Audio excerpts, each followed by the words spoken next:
welcome to the Narrowboat that James built. Hope you guys are very well. Thanks for joining me. Well, I'm on the stern again today. I need to get the red oxide on the uprights. I can't do all of the bits around it because there's still a few bits to grind out and things and to clean up. And for some of it I'm going to need either a new tool or Paul's help, neither of which I have right now. So I'm going to I've got to do more. I've got to take it all the way back to the steel, certainly around the bases of those 8 uprights, because where they've clearly had rope and stuff tied around it, because the bases are absolutely covered in rust and it's kind of really wet and gunky down there. So that needs that's the first thing that needs to be all coming back, and then the plan would just be to red oxide them. I don't have enough red oxide to do all of it anyway, so the bit I do have will suffice to do those 8 and put a bit on the tiller. The way I'm going about it is just with one of these. I know loads of people suggested other tools I can use, and there are other ones. I've got a multi-tool with a shed load of blunt blades, and it works for some bits, but some of them are just nooks and crannies, and there's bits and pieces poking up and things. So these are working really well with these wire brush attachments. The problem is I don't really want to be using it on this drill because that's my good one, and it doesn't really like kind of constantly being, you know, on for like 2 minutes or whatever it does. It's not really for that. So my problem is with this, it's just bloody happened again. I keep dropping the sodding plug in the bilge and it's full of water, so I've got to wait for that to dry out again now. That's rather irritating. I thought I had that. Anyway, right, I've got to carry on with these 8.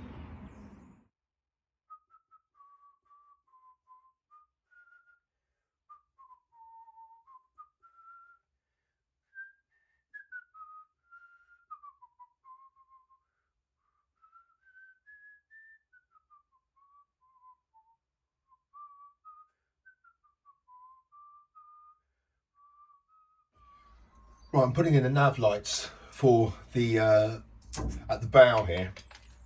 I've put in the other side. On this side here though, just obviously I can't get my arm around the other side to do it, so I'm gonna have to wait for someone to help me on this one. So on the inside of the nav light here, this is the part which obviously touches the frame of the boat, and this is where the holes are for the bolts to go through to put the casing on it.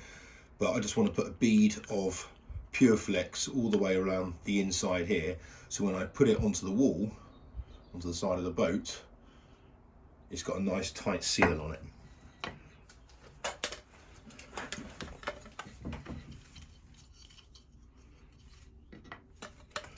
So just go over some of that now. Well, I eventually got the nav lights on. It stopped raining long enough for me to do this. Obviously this side is a 2-person job because you need someone on the inside to tighten the nuts down. But the reason I'm just showing you this is it kind of demonstrates the angle of navigation lights. There are specific degrees of navigation lights, that's why they're called navigation lights. There is, and obviously the boat is on an angle, so when you get the lights you'll see there that there are 2 supports holding the bulb in place, and they are angled. So when if you are ever replacing a navigation light, you've got to make sure that when you put it on, or 12.5 degrees, it's not immediately obvious, but you've got to make sure that you put it on the right way, otherwise essentially the light will be pointing downwards. What I do is when I put the casing on, I put a little bit of Pure Flex, but Sikaflex on the inside of this casing, so when you tighten these screws here, it pushes this tiny little bead out, which just gives it another level of waterproofing. To be honest, this is not a job I thought I'd have to do, but these cleats which take the ropes, some of them have got some on the edges, have got some real gnarly bits coming off, which, given the fact they are designed to take ropes, is crazy. So I'm just filing some of these down, well, just the ends down of them all, just so they're really nice and smooth. and more importantly, they're not going to catch on any fibres of the rope.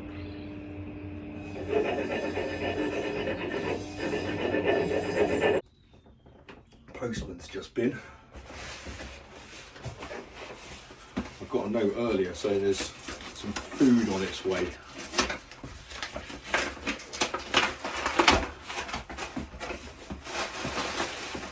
This doesn't look like food.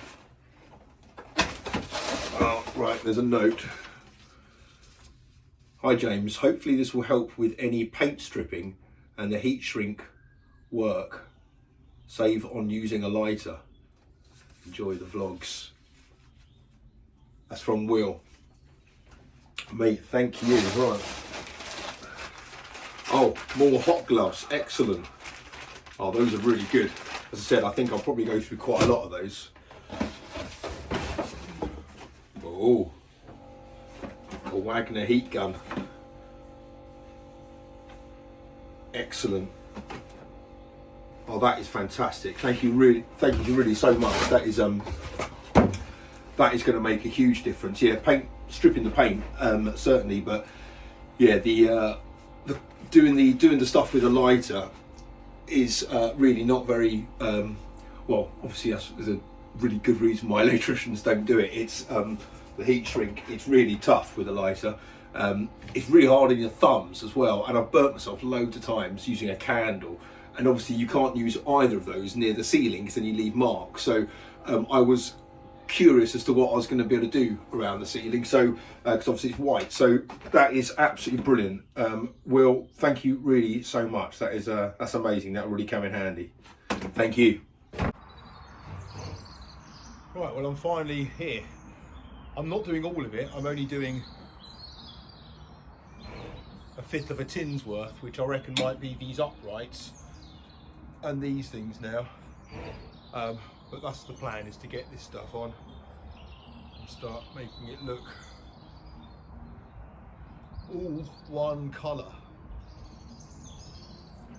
and to protect the metal. This is the worst offended one, this one, and this is because they had that nav light on the back, and the hole for the cable to go through allowed water to come through it. It didn't have a gland on it or any kind of silicone or anything like that. That's all it takes, and now this is all knackered. I mean, it doesn't really do much, so it's not the end of the world, but and all the other ones are fine. That's all it takes.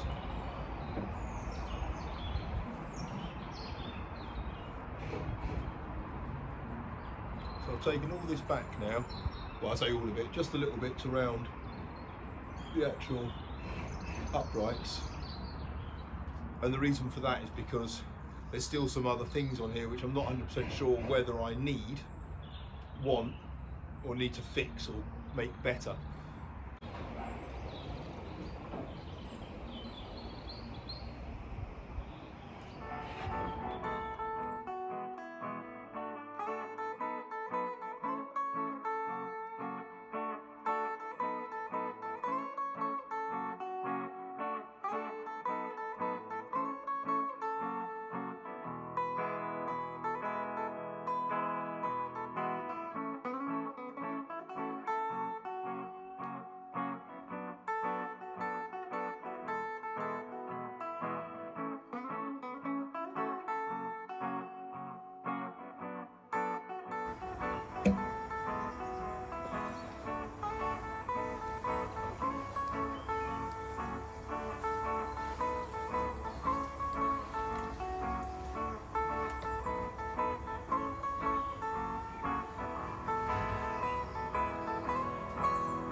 That looks a lot better.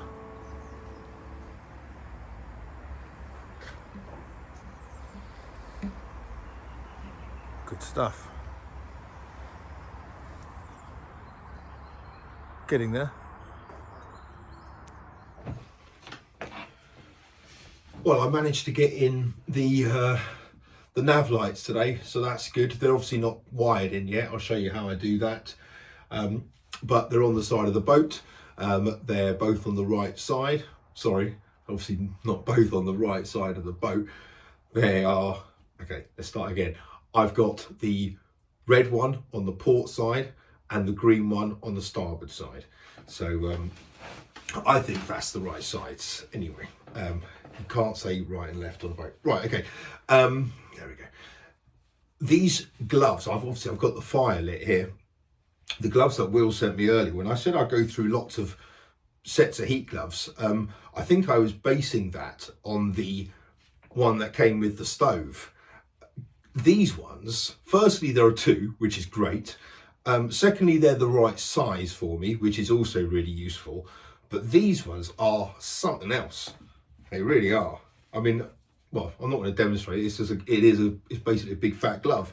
But compared to the standard one, or the bog standard one I got with the stove, these are amazing. So thank you so much, Will. These really come in handy. And yeah, I was glad today with the getting the bits of red oxide on the stern. It made it look so much better. Once again, I've already had a couple of remarks about it, so that's jolly good. But yeah, it looks really good out there, and it's taken nicely. I'm glad I took it back to the level I had to take it back to, because otherwise it's just, yeah, the finish is just crap. So it's worth the extra effort in doing that.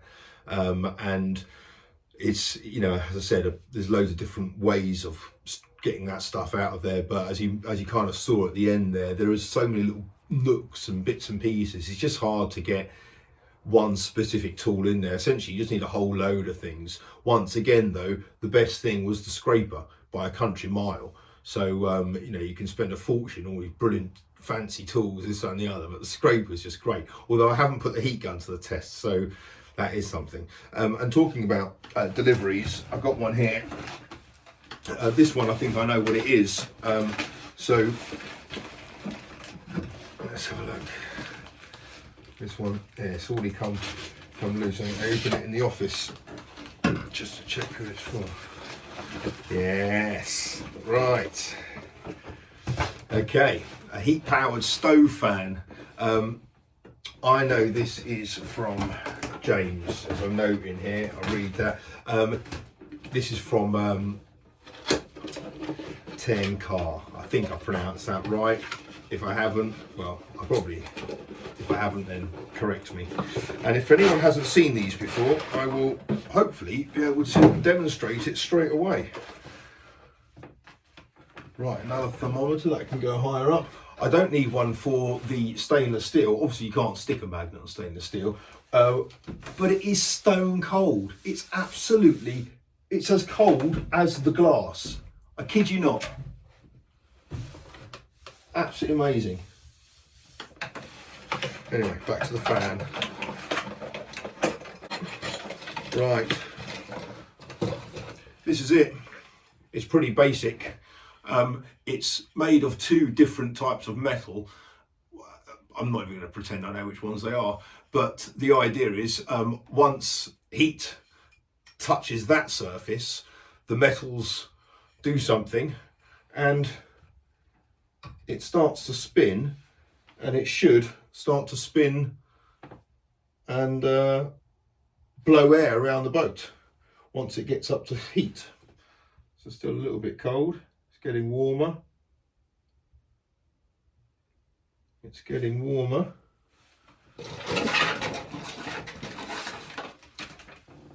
There is a little motor in it, but there's nothing you have to do to it, I don't think.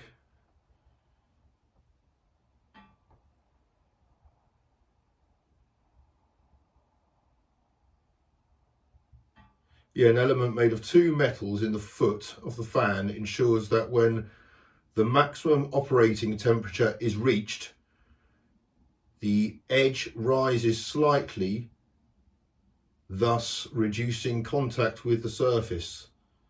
The fan cools down. I can't really read this at all.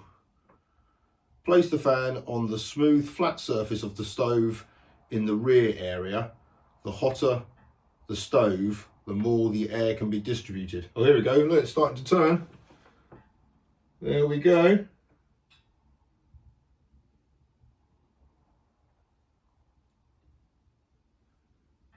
as if by magic.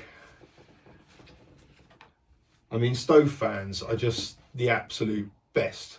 You've got to have one on a narrowboat. Again, that's why they suggest placing the stove in the middle of the boat, or as near the middle of the boat as you can, because obviously it radiates heat everywhere, and then the fan can blow it down to the bow, and the galley should get enough. So looks like that's going to work well. But James, thank you so much. Absolutely amazing. So I'm going to set up a thermometer. Obviously this one won't work because it registers on too much of a high scale, but I'm going to see if I can get another thermometer and test the difference down the bow and see how much of a difference this fan makes. But if I push it back to the back of the stove, where obviously it's a lot hotter, so I'll put my new glove on without slicing my fingers apart or stopping the fan. Put it there. I'll blow a load more. Fantastic. Right.